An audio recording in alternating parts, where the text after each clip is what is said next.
My name is Audrey Cole. I am 39 years old, and I learned a long time ago that humiliation sounds the cruelest when it is spoken politely. My brother proved that 3 nights before a family dinner that was supposed to celebrate his future. His message came in while I was still at my desk, and at first it looked harmless enough. Just another last-minute change, another small instruction from a family that had always edited me down to something easier to explain. Then I read the real part. He said I could attend dinner with his fiancée's family, but I was not to tell anyone I was his sister. Her father was a federal judge, and it would be embarrassing. A few minutes later, my mother called to smooth it over in the careful voice she always used when she wanted me to accept something ugly, without making it inconvenient for anyone else. She said it would be best if I sat at one of the smaller tables in the back, near the service door, just for one evening, just to keep things comfortable. Comfortable for whom? She did not say. That was the thing about my family. They never needed to scream to make their meaning clear. My brother got the spotlight. I got the explanation. He was introduced with pride. I was managed, hidden, reduced. And still I told them I would come. I would show up on time, sit where they wanted, and say nothing they had not approved. What none of them understood was that the man they were so desperate to impress would know exactly who I was the second he saw my face. So, before I tell you what happened when he stopped at my table and the whole room went quiet, tell me this. What would you do if your own family only welcomed you by pretending you did not belong to them at all? I did not answer my brother right away. I set my phone face down on the desk in my chambers and stared at the dark reflection in the screen for a few seconds, because some insults arrive so cleanly they do not feel real at first. They feel rehearsed, familiar. Even that message did not come out of nowhere. It came from 39 years of being treated like the piece of the family story that never fit the version they wanted to tell in public. My brother had always been the one people remembered. He was charming without effort, loud in all the right ways, and raised with the kind of confidence that only comes from knowing the room will bend around you. My parents built their lives around that confidence. They poured money into private schools, summer programs, debate camps, college admissions coaching, all the invisible scaffolding that makes success look natural from the outside. When he got into a prestigious university, they talked about it like our family name had finally been redeemed. When he landed a polished job in Boston, they repeated his title so often you would have thought he had argued before the Supreme Court. I took a different road, the kind no one in my family ever found interesting enough to memorize. I started at community college because it was what I could afford. I transferred on scholarship, worked late, borrowed what I had to, and kept going. Law school was the same. No safety net, no applause, just exhaustion, discipline, and the quiet understanding that if I ever wanted a real life, I would have to build it with my own hands. I became an assistant U.S. attorney and spent years prosecuting fraud and public corruption cases that made powerful men very nervous. After that, I clerked for Judge Miriam Caldwell, one of the sharpest minds on the First Circuit. A woman whose standards could strip the ego off anyone in under 10 minutes. She was the first person in my life who looked at me and saw not what I lacked, but what I could carry. Over time, she became more than a mentor. She became the closest thing I had ever known to being chosen without condition. When I told her about the dinner, I expected irritation on my behalf. What I got instead was silence, then a very still expression I had learned to respect. She asked me for the name of my brother's fiancée. Then she asked for her father's name. The moment I said it, something changed in her face. She leaned back in her chair and let out the smallest breath of disbelief. Then she said, "So, that is who they are trying to impress." I asked if she knew him. She gave me a look over the rim of her coffee cup and said, "Audra, that man has cited your opinions more than once in public remarks. He knows exactly who you are." That was the moment the shape of the evening changed. Not because I wanted revenge, not yet, but because for the first time, I realized I would not be walking into that room alone. And my brother had no idea the person he was most ashamed to claim was the one person in that entire dinner party they would never be able to dismiss once the truth stepped into the light. By the time Friday evening arrived, I had already decided on 2 things. I would not give my family the satisfaction of seeing me rattled, and I would not make their lie easier by helping them tell it. Judge Caldwell picked me up just after 6, and we drove into the city under a cold Boston sky that made everything look sharper than it felt. She did not waste words on comfort. That was never her style. She simply glanced at me once, took in the black dress, the understated heels, the calm I had put on like armor, and said, "Good. Let them underestimate you in peace." The Union Club was exactly the kind of place my brother would find intoxicating.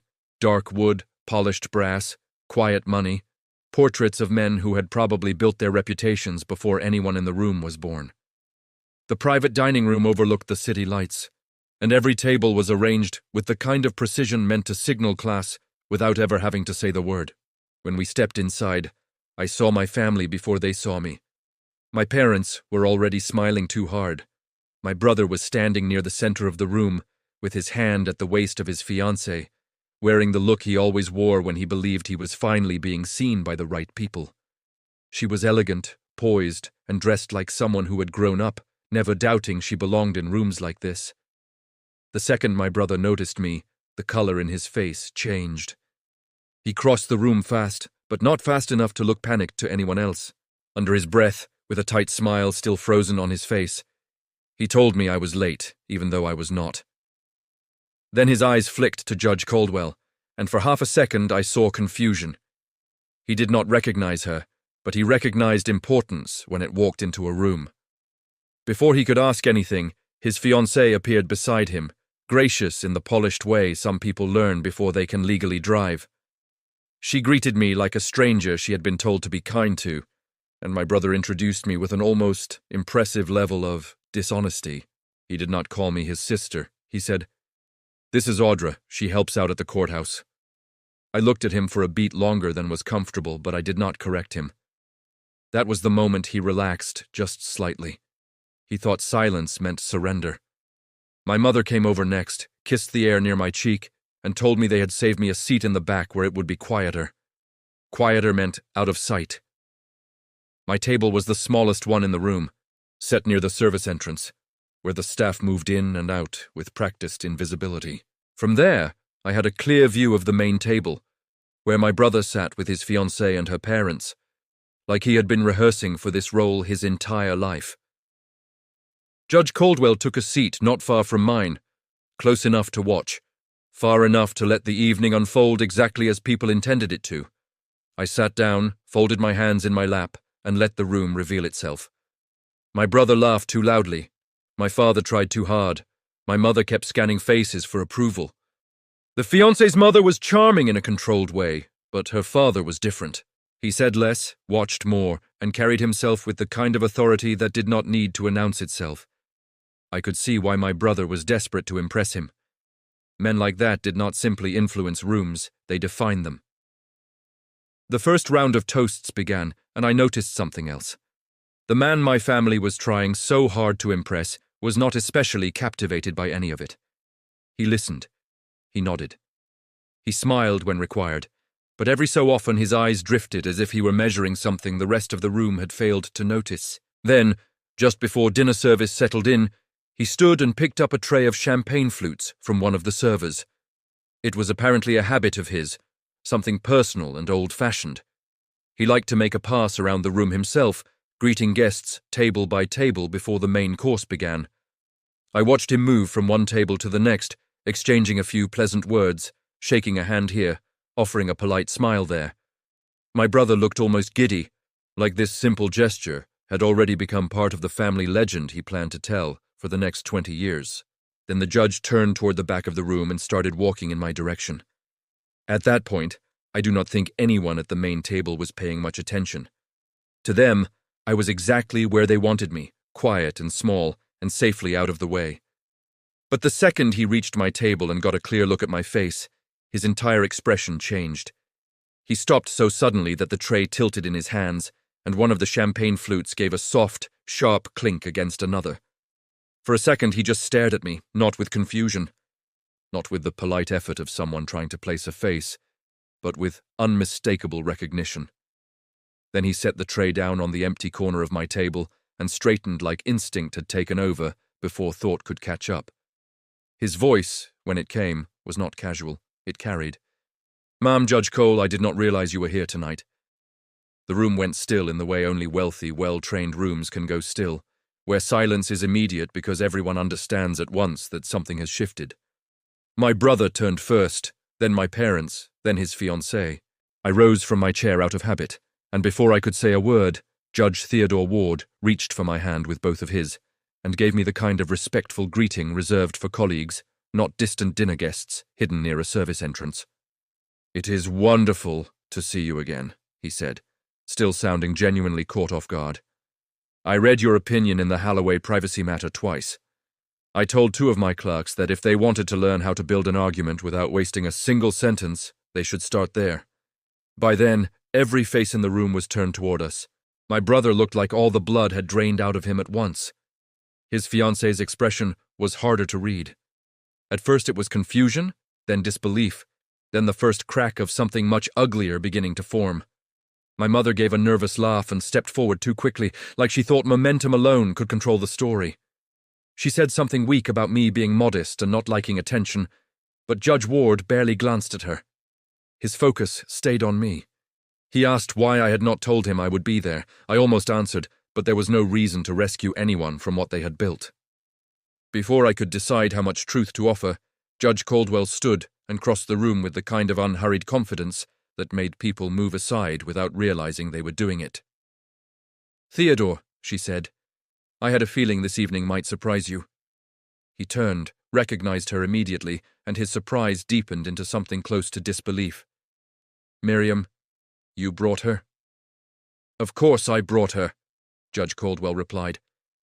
I was curious how long it would take before someone in this room realized who had been seated in the back. No one spoke after that. There was no place left to hide. Judge Ward looked from Miriam to me, then toward the main table where my brother was still standing, frozen beside the woman he had planned to marry into power. He asked the question calmly, but calm made it worse. "Why is Judge Audrey Cole sitting back here by the service door?" My brother opened his mouth, but nothing useful came out. He tried a smile that collapsed before it formed. He said there had been some confusion with seating. Then he made the mistake that destroyed whatever chance he had left. He added, "Audra does not really care where she sits." It was such a small sentence, but it told the whole story.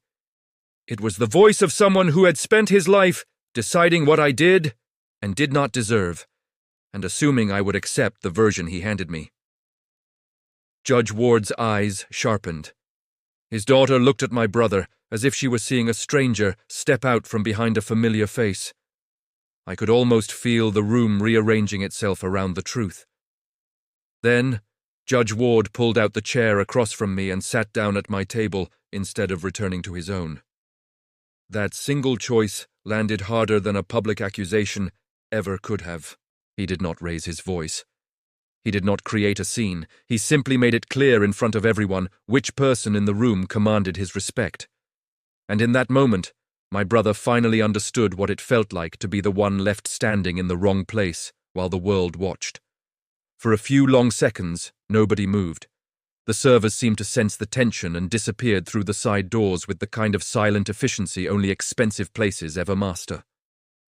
My brother was still standing beside the main table, one hand half lifted, like he thought he could somehow talk his way back into control if he found the right sentence fast enough.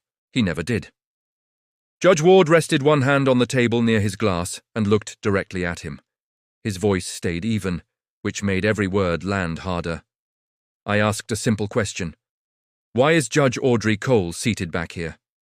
My mother stepped in first because that had always been her instinct whenever the truth got too close. She gave a brittle smile and said there had been a misunderstanding with the seating chart, that everything had happened in a rush, that no one meant anything by it. Judge Caldwell did not let her get more than 2 sentences in. She reached into her bag, took out her phone, and looked at me once, as if giving me the chance to stop her. I said nothing. She turned the screen toward Judge Ward and said, "I think the seating was actually very intentional." Then she read the message out loud. Not a summary, not a softened version, the exact words. My brother had told me I could attend, but I was not to say I was his sister because her father was a federal judge and it would be embarrassing. The silence after that was worse than shouting. It was the kind of silence that leaves no room for denial, because everyone in it has heard the same truth at the same time. Genevieve stared at my brother as if she were waiting for him to laugh and say it had all been a misunderstanding. But he was too stunned to perform. My father looked down at the tablecloth like there might be an answer stitched into it. My mother went pale. Judge Ward did not react immediately. He just held out his hand and Judge Caldwell passed him the phone. He read the message himself slowly, then read it again. When he finally looked up, his face had gone cold in a way that seemed almost courtroom familiar, as if some private switch inside him had flipped from social courtesy to judicial clarity. He asked my brother if the message was authentic. Miles swallowed hard and said it looked bad out of context.